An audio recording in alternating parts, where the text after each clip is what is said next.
Hey, my name is Ira Feuerstein. I'm the channel chief for Nextiva, and this is Tom Serrani, Executive Vice President of SiteLock. Happy to be here. I got to tell you, Ira, I'm a little disappointed we don't have a big enough room. I know. So, everyone, we're here today talking about big game hunting with Nextiva and hunting into the enterprise sales. Now, one thing I do want to say before we get started is Tom is a smart one when it comes to enterprise sales, and I'm just here to be a shoe model for the newest Nextiva shoes. It's my background. So let's go ahead and get started. So the first thing I'd like to talk about is kind of how do you define an enterprise customer? It was interesting, just a little bit ago, I was sitting in a room with a bunch of analysts, and that question came up. You know, how do you define an enterprise customer?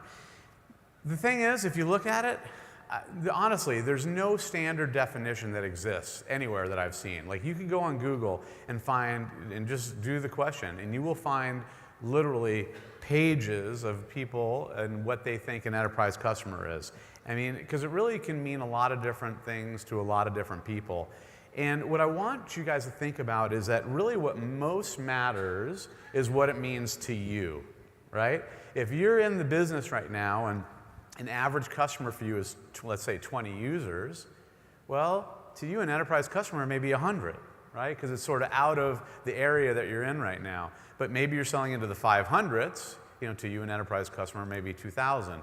So you need to define it based on whatever works for you, because some base it on number of employees, some base it on total revenue, and really, there's not a standard definition. At Nextiva, we sort of look at it in a very general fashion as one of those companies with 500 or more employees, but it's not a hard and fast rule.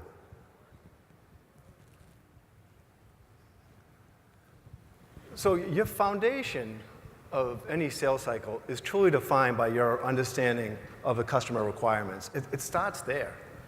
As much as you can uncover, as much data you can get to your fingertips is going to help you build that business case to make sure you can drive that sales cycle through the process and hopefully through the finish line. I'm sure it's no surprise to you that larger customers out there lend to a longer sales cycle. You know, what we see at SiteLock is an average of about 6 months. A lot of variables and factors come into play. So clearly there's opportunities that close within 6 months, and certainly there's a lot of deals that extend far beyond 6 months. The takeaway here, we're talking months. So you have to use your time wisely. It's extremely important. I've seen a consistent theme throughout my career. Every customer win starts the same exact way. And it's solving one problem, not solving the world's problem, solving one problem. The challenge is finding the right problem. So you have to qualify hard. And it's about research. It's about making sure you're looking at that company and even the company's industry.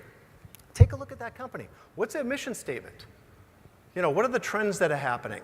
What is any relevant news that you're seeing that's applicable to that company in the last 6 to 12 months? Taking a look at the different stakeholders that you might be going after. What are their roles and responsibilities within the organization? Where were they prior to that company? All that stuff is valuable information. Same thing with the industry. What are the market trends? What are their peers doing? What is that competitive landscape? Again, more data, more power. It's going to help you increase the probability of moving that deal through the sales cycle. Understanding the landscape of the deal. There's a lot of variables here. What are the buying patterns?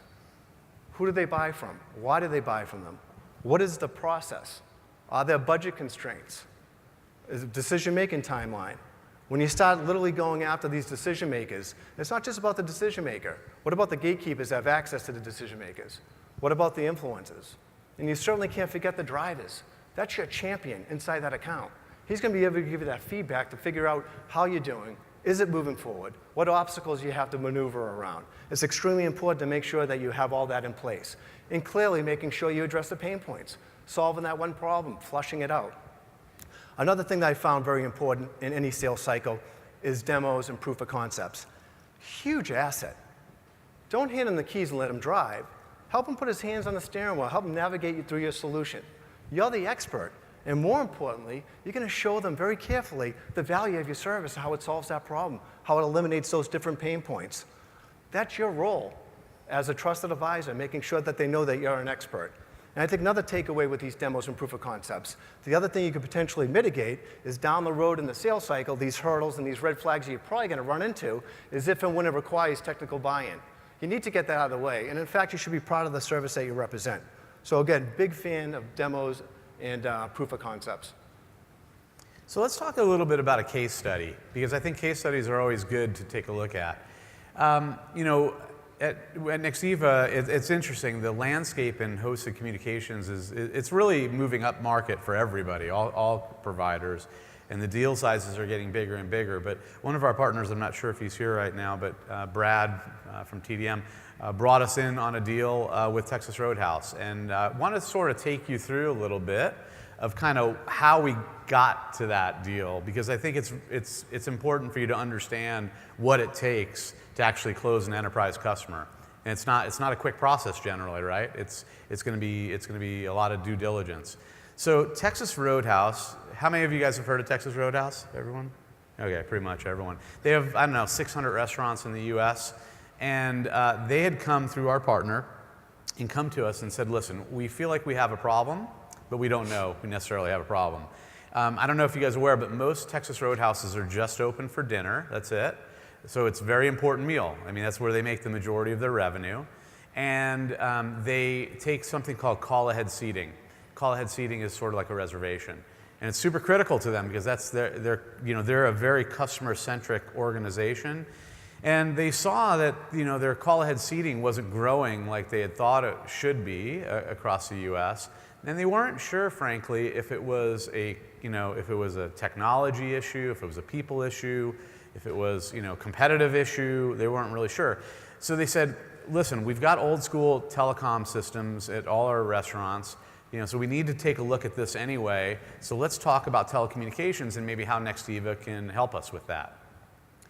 So as we started having the conversation with them, and really everyone, it's a conversation. It's asking lots of questions of your potential customer and making sure that you understand their business better than they do, if at all possible.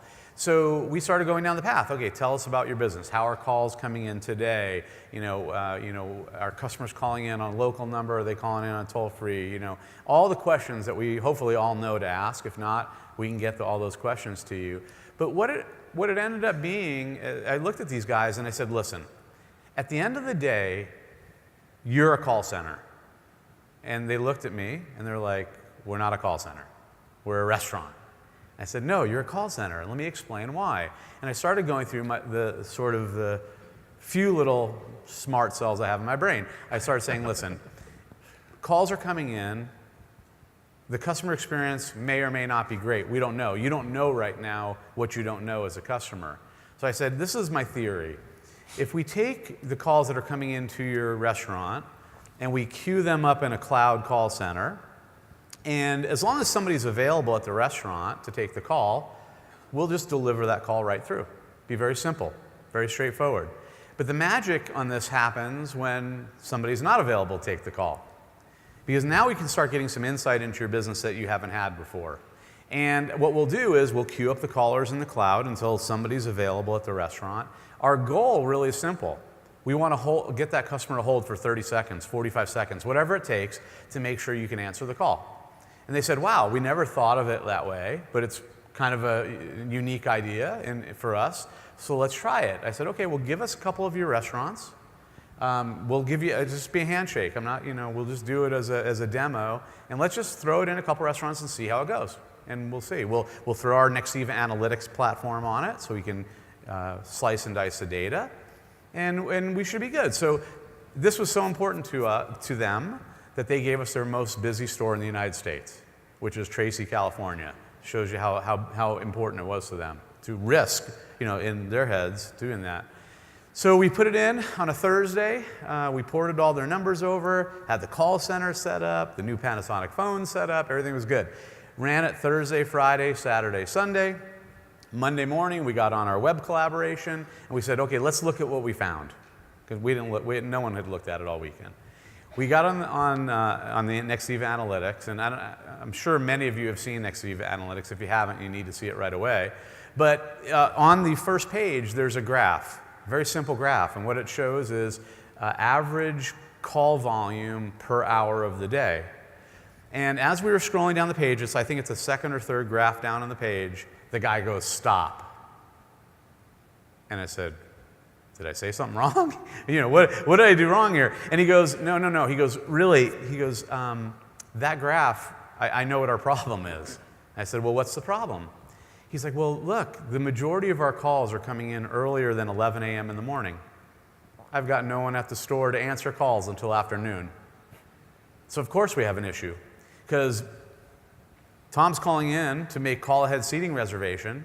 No one answers the call, so what does Tom do? I get aggravated.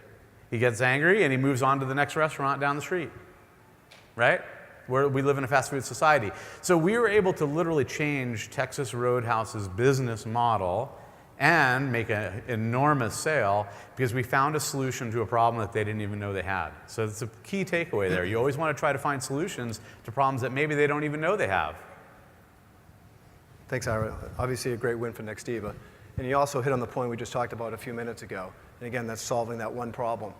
You solve the problem, and obviously you got the deal. And the good thing is you sold value, so it didn't have to come down to price. I like this slide. I like the hunting piece of it. I got 25 years experience driving products and services down to the mass market through different enterprises, both as an individual contributor and a coach. At no point in my career have I never not carried a bag, not carried a quota. Always had that. So in the spirit of hunting, I've always had a spare in my hand. I'd have it no other way. I love selling. So let's take a look at some of these tactics. You look at network. There's nothing more powerful than creating a strong network for yourself. That should be the catalyst and the launching pad to your pipeline. Today's world, it's very difficult to go into an account that's completely cold and penetrate it. It's just you come in at a huge disadvantage. There's too many tools to be able to reach out to these contacts to be able to get in. Someone knows someone that knows someone, and they finally get a warm intro, and they're already ahead of the game, which is obviously not good. I spent my whole career building a network around customers that feed into the mass market, but are enterprises. And that's capitalizing off of business applications like LinkedIn, crash and networking events, again, reaching out to friends of mine that knew someone that was tied to this industry, and building that entire base out. Very rarely am I reaching out to an account completely cold. Now, it's not to say that I get this warm intro, and I walk in, and come in this way, Mr. Serrani, we get the pen ready, and I'm signing a contract. That's not happening. But what they're doing is they give me that warm intro, and let me get in there, and then be able to find the stakeholders myself. But again, that warm sponsorship gives me a huge advantage against the competitors out there. Big takeaway there. Network is extremely, extremely important. Our biggest enemy is wasted time. There's only so many hours in the day. There's so many days in the week. You have to be disciplined about hunting. So make sure when you're going after your partners or your prospects, you make sure that they represent the largest revenue opportunities. You need to make sure that they align best with your solution set. And thirdly, which we just talked about, they absolutely have to align with your network. Those three components. So stay disciplined. What I see out there all the time is sales reps getting a little lazy. I don't know why. I'm actually happy because if I'm competing against them, I'm probably going to do better than them. But they forget the basics, and you can't do that. You have to be prepared. You have to follow up to your drop. Calculate how many no's you're going to get until you get that yes. And guess what? You're going to get no's. I get no's all the time, and all of that tells me it's feedback that I'm asking the wrong problem. I haven't solved the right problem. So I keep my head down, and I keep banging at them until I find the right problem and get that yes. So keep driving that process. Because if you don't, you leave money on the table for yourself and certainly for your company as well. Here's one that I feel is extremely important these days, is differentiating out there. It's just too easy to get access to people. Again, social media, on Facebook, on LinkedIn, blogs, forums, networking events. You can get any information you want on people. Mobile, home phone numbers, home addresses, work addresses. I would argue if you actually search hard enough, you can find out where their favorite restaurant is. What time is their kid playing soccer on Sunday? I'm not suggesting you go out and do this and use those tactics, but what I'm saying is that data is out there. And if I can find it, certainly my competitors can find it. So you have to differentiate. You have to establish credibility, and they have to like you. A couple of examples that have worked for me. Again, I told you I drive products to the mass market through trusted advisors, large service providers. So they're reselling my service. I don't expect them to be experts of my service. That's my job. So what I will do is I will literally work with them and come up with a custom playbook. I'll go through their entire workflows, take screenshots, and I'll show them exactly where they should position our products, what the merchandising should look like, what potential conversion rates could we expect if we have it in those different touch points. What's the revenue projection that's associated with that? And again, it's consumable because it's in their language. And it goes a long way. It's extremely well received. Now, from a likability perspective story, I'll give you one, because people want to do business with people they like. I had a large partner, a large service provider. I had CEO level access, but limited. I still had a good-sized team I still had to deal with. I obviously wanted to get more interaction, increase the frequency of when I could actually get to the CEO. But it was difficult. He was a huge sports enthusiast, loved baseball, and timing is always awesome too. They happened to be playing my beloved Red Sox in the playoffs. So clearly that gave me an opportunity to kind of increase the banter a little bit, and it certainly worked. It was a very competitive series. It went to Game 7, and my Red Sox won. He wasn't too happy about it. So I could have took a couple different approaches here. I could have just said, send him a little email and say, hey, better luck next year. Your team did great. I didn't take that option. Option number 2 is I could have kind of give it to him a little bit, poke him a little bit, but not get him too upset. I didn't take that option either. What I did is I sent a ton of funeral flowers to his office. I had literally the florist bring in a bunch of funeral flowers to his office. Now the employees are like, what is going on here? Of course they're rushing in. They want to understand the story behind it. They got a huge kick out of it. And I tell you, my relationship with him changed overnight. I had direct access to him. I got the deal, not just because of the funeral flowers. I obviously had to do all the other things, the best practices and being creative and showing the value of my service, but that absolutely didn't hurt. I stuck out from the pack. He did a deal with me, and I've done business with him for 10 plus years. Another takeaway, position yourself as that answer, that consultative approach. You have to be viewed as a trusted advisor. You can't be perceived as a vendor, because you'll lose every time. So, at the end of the day, I think what's really important is that you look at always optimizing how you go about selling into the enterprise, and really always improving your techniques and your sales process. And, even if you're the best, if you think you're really good, there's always room for improvement everywhere. And you should always be looking for some things. So some key points or takeaways that I'd like to share with you is, number one of the biggest things I see salespeople go wrong with is they sell features. They just try to dump a lot of features on a customer. It does this, it does that, it does this, it does that. And frankly, you're not selling anything. They could go to a website and they get that same information from a website. So you need to make sure that you're always tying it back to value to the customer, right? You need to say, okay, this is the feature, but this is exactly how I see it working in your business and how I see it impacting your business. No different than Texas Roadhouse, right? I had to sell them on the concept that call center they were a call center. But until I had it made it real for him and said, hey, this is why I think it's going to work, and this is how I see it working within your business and how it's going to impact you, it's tough to sell without doing that. And you also want to understand who the ultimate decision maker is early in the process. Ask the question. People forget all the time. Like, you may be dealing with some person at a business and you go months, doing demos and this and that and emails, and then it comes down to where you think that they're ready to go, and you find out it was the wrong guy all along. Like, there was somebody 2 levels up the food chain that needed to be sold, and now this guy is saying, oh, well, I'll go tell him about it. No way! Don't let that happen. Like, now you've just basically given them the ball and said, here, run with it. You want to control it, and so make sure you find out early who the decision maker is. Get in front of that person as fast as you can. Don't waste your time. And silence kills. And this is another thing I see go wrong in the sales process lots of times. You'll go to a potential customer, you'll give a great demo, you'll have a great meeting, and then we make this mistake, 2 mistakes generally. One mistake is we don't set a follow-up or next step. We just leave it very ambiguous at the end. And the worst thing, though, is having silence and just waiting and assuming the customer, they must be thinking about it still because I haven't heard anything. If you haven't heard anything, you should have red flags flying everywhere. Because that tells me that they're probably looking elsewhere. More than likely they're looking elsewhere, and they might even have another solution of a provider or somebody that they're talking to. Silence is a killer. You also need to know your product. You know, many times, you know, we're talking about products that we don't even understand how they work or what they do, and then it's impossible to sell the value. So you got to make sure you know your product inside and out, and that you know how to relate it to the customer.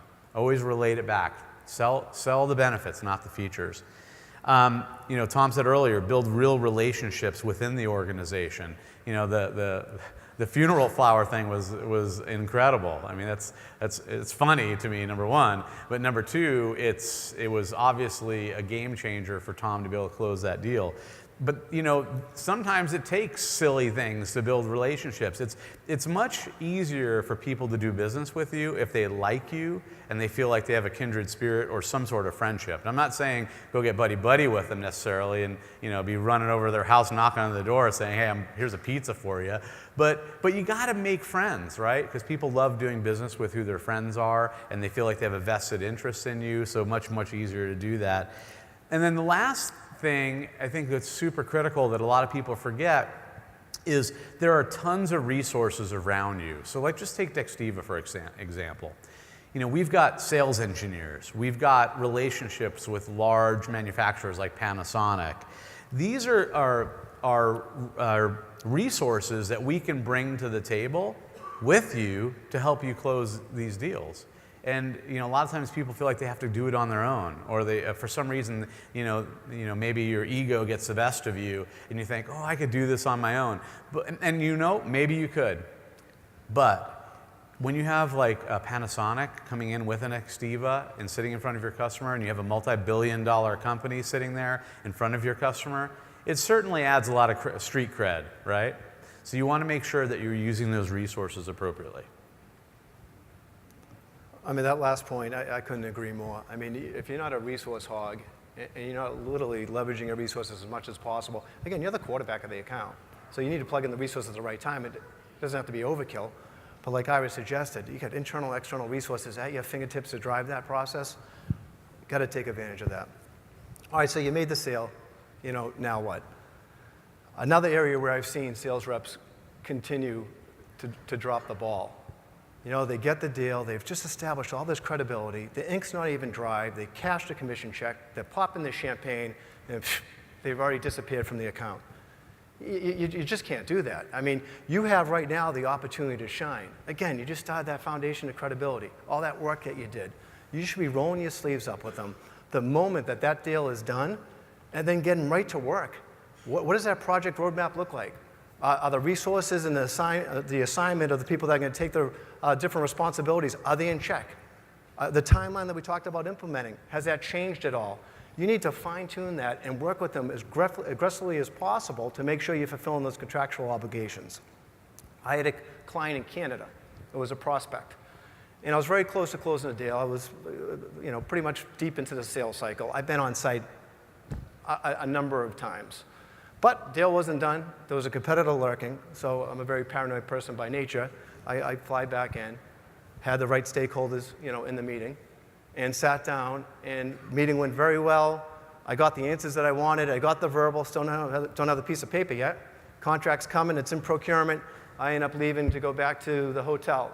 By the time I get back to the hotel, I got the contract via email. So again, super excited. So I picked up the phone. Who did I call? I didn't call room service for champagne. I was scheduled to go out the next day. I call and I push off my flight. I send a quick email to my client saying, hey, I'm going to come back in the morning for a few hours. You know, we'll talk about, you know, the agenda when I get there. Can you please make sure the guys are around that are going to be in charge of the project? So I show up with coffee and donuts, and I walk through, and they're ecstatic, not to see me, but the fact that I was bringing coffee and donuts, so they were thrilled. And they're like, what are you doing here?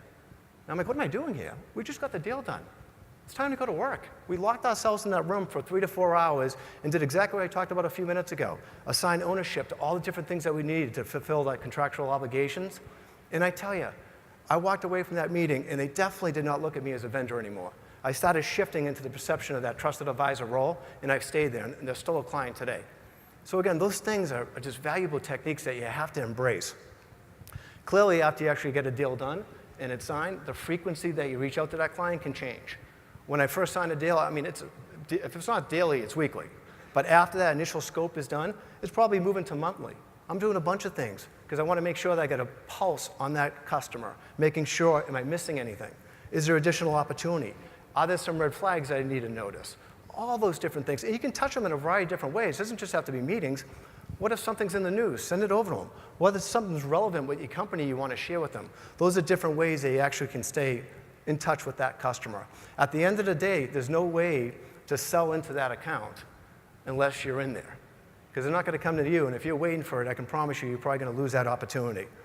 I mean, I've always found with any account that I go in there, I live inside that account. Because I just want to get my fair share of the market. That's all I want. But the problem is my fair share is 100%, and I keep my head down, and I pound away until I get it. And I promise you, that mindset, and you go with that mindset, it's going to lead to a lot more wins. It has for me anyways. So basically what I'd like to do now, and I think, yeah, there's 2 microphones out there. So we're going to bring up a couple of our partners that sell into larger enterprise. I think it'd be good for you guys to be able to ask some questions of them. We'll get some questions we can ask too, but moderate just a quick 10, 15-minute panel. So if you guys have questions for these guys, microphones are in either aisle. So come on up. So these guys all have experience selling into larger enterprises, and they've actually brought us into a lot of really good deals. So I'll start off. Does this sound good? Sure. All right. It won't be a trick question because they're already up on the board and everyone sees them anyway. But anyway, so I want to tell us about a big win that you guys had and how it went and kind of what were some of the issues maybe that you came up and trying to close the deal. Just love to hear just general information on that. Okay. Well, recently we had a success with an auto dealership. So about 3 years ago, we spoke to them about hosted. The IT manager there was adamant that he just wanted premise-based systems, servers on site, things like that. And over the 3 years, 3 years ago, he was asked to upgrade his switch for about $250,000. He didn't have any analytics, any sophisticated tools. He was having calls dropped, didn't know where they were dropping, and we finally came in with an open mind for the IT manager and provided an Nextiva solution, and is going to give him more tools than he currently has to really get a broad look at his business and what's happening within that business. And we were still able to save him about $20,000 a year. So obviously saving money in that case was a big deal. But what else? What were some of the other things that was decision points that they were talked to you about? Call center functionality. We were able to overlay that with analytics, pull a variety of different reports for him. Also, the mobile integration. They had about 60 employees carrying around different devices that, so you had them carrying around cell phones, alternate devices. We were able to integrate the mobile app with their paging system, give them presence, do a lot of things like that to just make things a lot simpler. Great. Chris, Michael, you guys have any stories you want to share?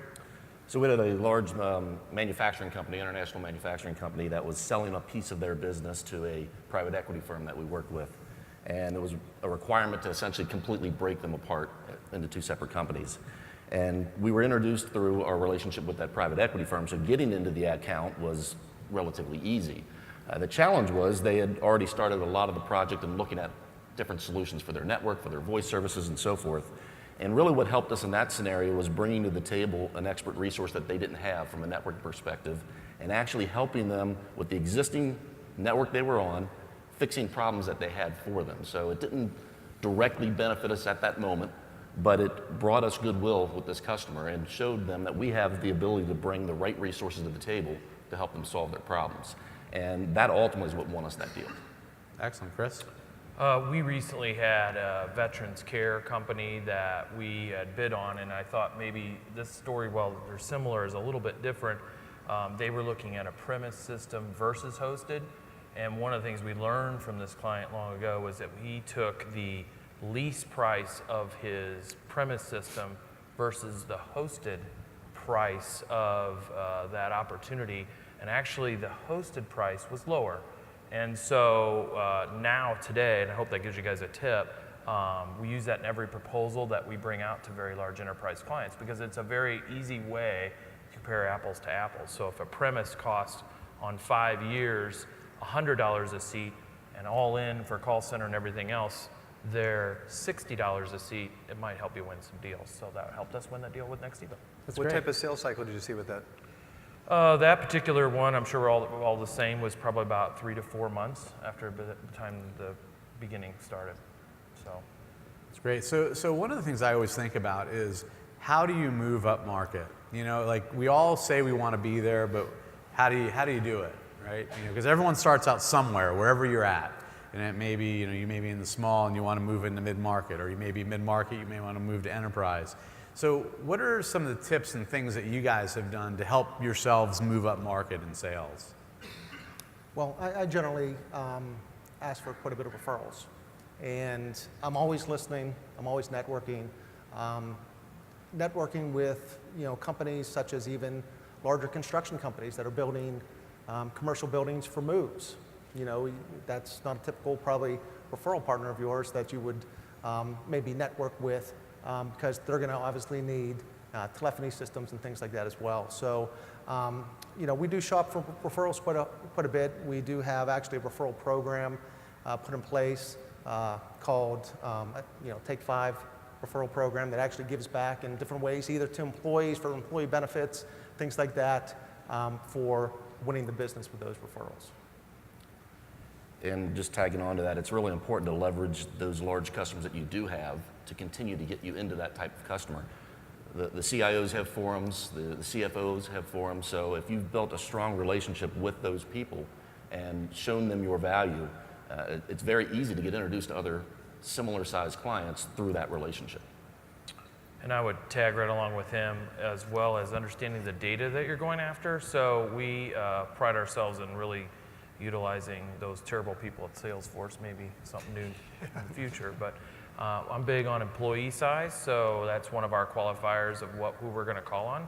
That's easily data that you guys can all get. It's not really hard data, and that will begin that process of going up market, as well as joining the forums and being part of that and giving more than you give. Because you might think when you go to these forums, you don't have a whole lot to give, but they're looking for people with experiences that have been through things, and everybody in the room has. So being there, being a speaker, doing those types of things is a really good idea. Yeah, basically self-successes.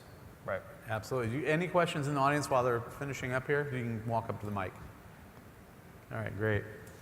Thank you very much, guys. So, I think a lot of times we learn lessons over the years, right? Like, I've learned many things that I do wrong. I hear about it all the time, actually. So what are some of the lessons that you've learned over time that you've learned to help get better at what you do? Yeah. Well, if there's any takeaway from today, I would say when you're talking to a current client, a prospect, listen really to understand, not to reply, if that makes sense. I never talk about price. This is not a commodity sale. Unified Communications is not a commodity sale, and it's very complicated. So even if a customer wants to lead with price or start talking about price, I quickly get off that subject because we don't know their needs. And until we know their needs and how to qualify the prospect and the items that they need, then it's very hard to do that. So my biggest advice would be listen to the customer, and then qualify what their needs are, their pain points, and then sell from there. What about you guys? Another thing that's really important, and they talked about it yesterday here on this platform, was the need to differentiate yourself somehow. It's so easy to get stuck in that habit of reaching out to the same people in the same way, and you look like the other 25 people that have called them this week. And so really finding some differentiator. It's kind of like Bud Fox going to Gordon Gekko in Wall Street. You had to find a different way of getting in, and by doing that, it opens those doors. I wish I had a Bud Fox analogy, but I don't have one. Mine is a little bit different. I spend a lot of time about what our company is and what we do before we engage the client. And you might say, well, that's crazy, right? That's not something I'm used to, and it took me a while, and I wish I had done it earlier. And what I mean by that is you provide value, and if that customer doesn't respect technology and respect what you do, we were talking about backstage, you got to move on, and that's not easy. It's not an easy task to do, but I wish I would have done that earlier with certain accounts, because you can only do one thing at a time. And so, you know, wasting time on people that don't respect the value you bring and that you explain to them. This market is big. We were talking about that in the back. And so there's a lot of opportunity out there. Don't waste your time when people don't respect what you do, and make sure you understand the value you bring. I think those are the things I've learned. And another point I heard earlier, especially with larger enterprise accounts, do your homework early. I mean, do your research. You know, understand, like they said, what's the mission statement. Just try to build a relationship, because at the end of the day, people do business with people. Yeah. They're going to buy from me because they want to buy from me, the product that I sell. So that would be just another tidbit of advice. Very cool. Tom, you have any?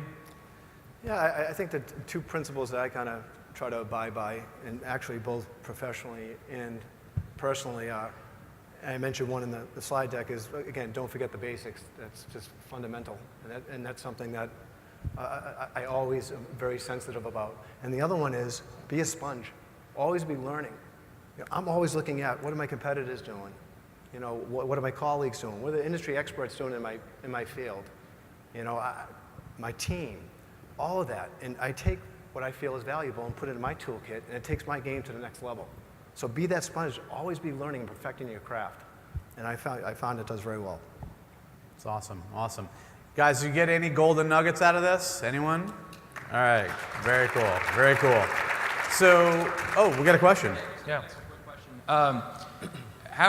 Especially when dealing with enterprises and the CFOs and stuff, a lot of times they look at an on-premise solution and they look at a CapEx expense versus a host solution, which is an OpEx. Have you guys ever run into any of those? Any challenges with that, or how have you guys handled that in the past? Yeah, well, I think between the three of us, all of us has. Yeah, go ahead. I'll go first on this one. That's kind of like almost every day. We represent both of those in our portfolio. And so it's really understanding, I think it goes back to the questions, and understanding how they buy. Most people don't ask that. So, for example, do you buy your products and services as a one-time purchase, or do you like them as an operating expense? So that kind of guides me already before we even talk about what they're going to do. And so that is important, especially at the enterprise level, because there are many accountants that like to buy something and amortize it over 5 years. There are other people that go, I can absorb that very easy as an operational expense. So those are the types of questions that, you know, maybe will help you with that. Way before you talk about the feature and the benefit and all that stuff, I do ask those questions a lot at the enterprise level. Yeah, and again, qualify early. I mean, do you have a budget for CapEx? You know, find that out. But the other piece of advice I would give too is, it's great that they have a great proposal format and utilize it, but customize something on your own letterhead. Make them feel like they're buying from you. When I present to a larger UC client, which I was involved in a university we're looking at now, we're hoping to bring home, we do a very extensive cost allocation expense. What are they spending on maintenance? What are they spending on, you know, all the different things that can go away?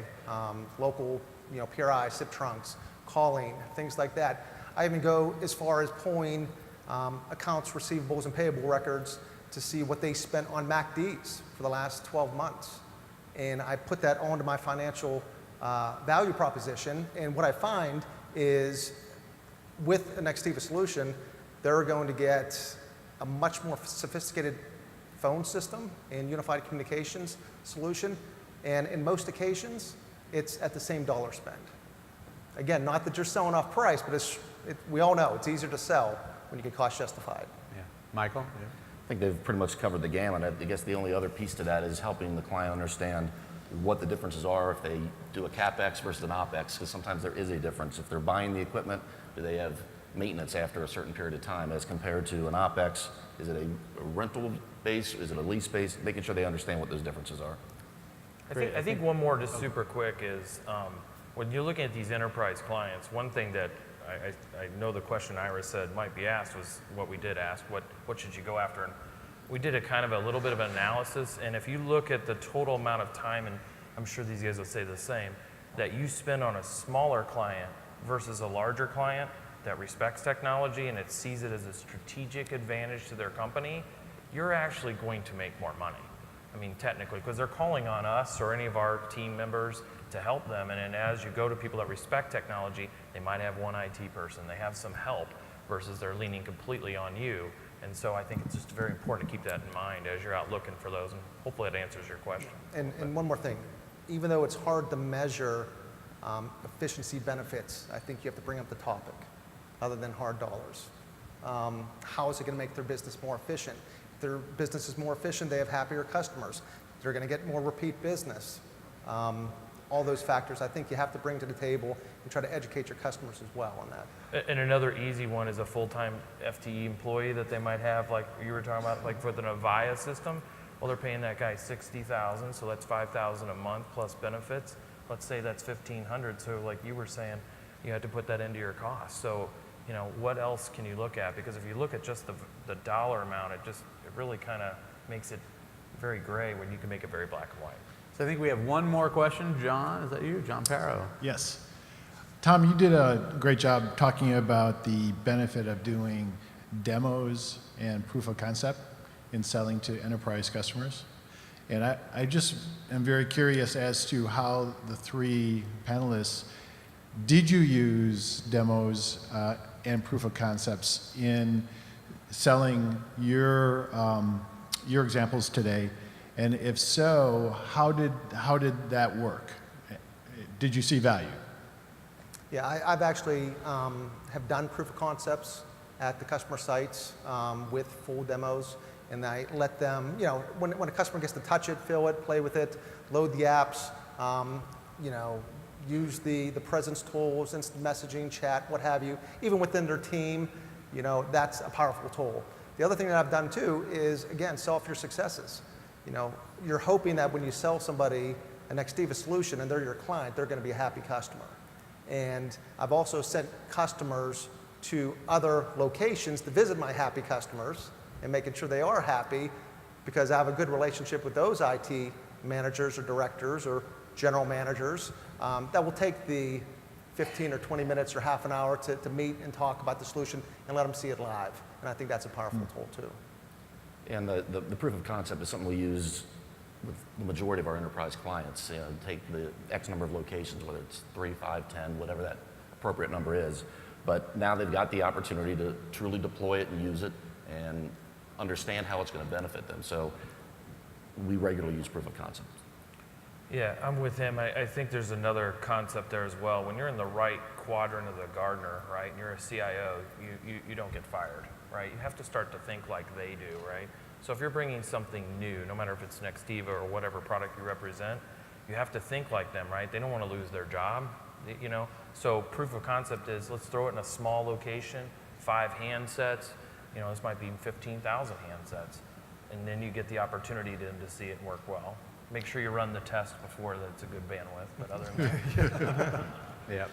All right, great. Thank you. And I'd say one last thing on the proof of concept piece is we've tried to find the person or group that is going to be the most against making that change, and to make sure somehow they're included in that, so they get the opportunity to try it, and they become your advocate instead of pushing back on it. I have one more to add on that. We're sort of talking in the back, and just us three. I mean, if you're new to this business, I would say most dealers, and I'd say a high percent, would love to help you.